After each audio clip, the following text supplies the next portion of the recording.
Bonjour mes chers amis, Boker Tov de Yerushalayim. Voilà, on est rentré Baruch Hashem à Yerushalayim et c'est de Yerushalayim donc que je vous adresse ce message ce matin, Baruch Hashem.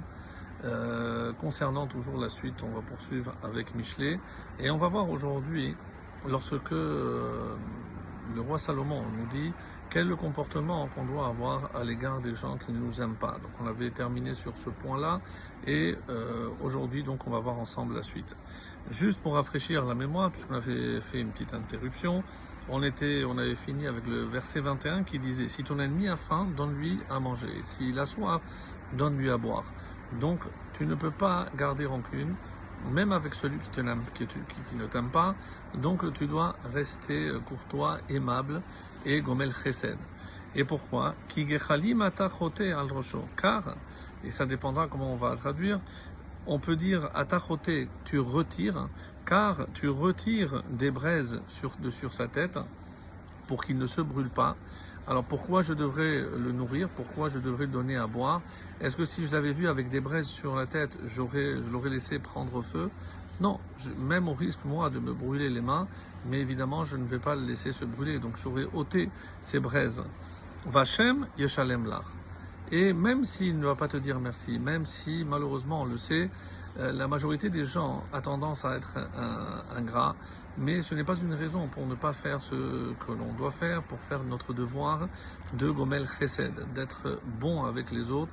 Et rappelons-le, Olam chesed ibané, le monde est construit par le chesed, et qui est le fondement du monde, c'est le tzaddik. Tzaddik yesod olam, le yesod, c'est le fondement, la base, c'est celui qui permet le lien entre ce monde et le monde supérieur.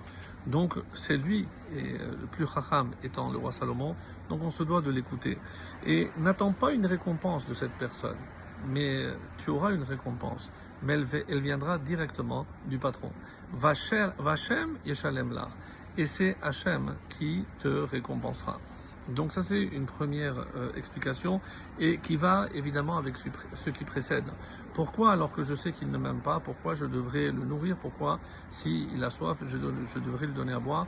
Parce que le fait qu'il ne m'aime pas ne doit pas affecter mon sens du chesed. Et on le rappelle souvent, un juif se reconnaît par ces trois qualités. Il est gomel chesed, il dispense toujours le bien, même comme on le voit ici, à son ennemi, celui qui ne l'aime pas lui. Et il est baïchan, il a toujours une certaine pudeur, une retenue, et Rahaman, il est miséricordieux. Donc il a toujours de l'empathie pour ses semblables. Donc ce n'est pas quelqu'un de foncièrement cruel.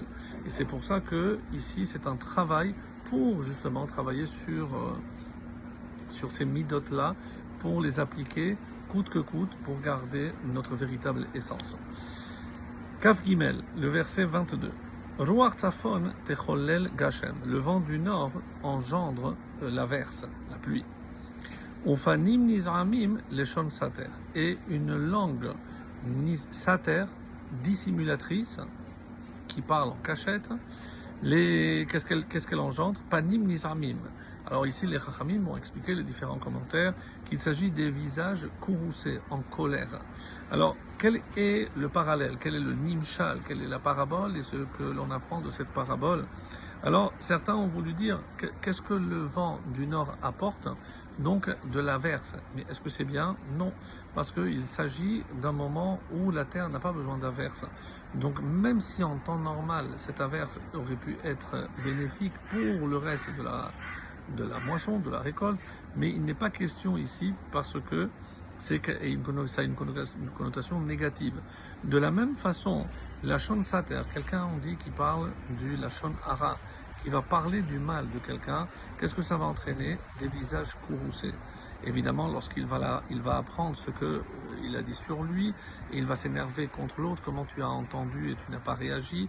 Donc ça peut engendrer une averse, mais de notre type malheureusement, et cette avalanche de haine que l'on est en train de vivre actuellement, puisqu'on veut faire passer une loi. Vous imaginez à quel point c'est paradoxal que si jamais quelqu'un, un adulte, essaye de détourner un jeune pour le ramener à la Torah, il risquerait la prison. Donc jusqu'où on va, c'est vraiment ahurissant.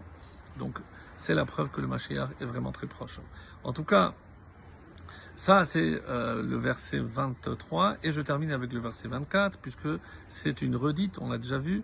Tov shevet alpinat gag, mieux vaut habiter sur le coin du toit, mais eshet midianim au betraver, que d'avoir une femme querelleuse et maison commune. Donc c'est un petit peu la suite. Qu'est-ce qui peut entraîner ce courroux? Justement, malheureusement, c'est des fois l'homme a besoin d'un peu de solitude, et surtout pourquoi? C'est pour éviter la colère. Donc il va se mettre le temps de se calmer, et évidemment ce n'est pas une raison de rester fâché, donc, mais ne pas réagir dans le feu de la colère, parce que comme cette averse peut détruire une récolte, et une réaction à vif peut aussi détruire une relation. Qu'Hachem nous préserve. Excellente journée à tous.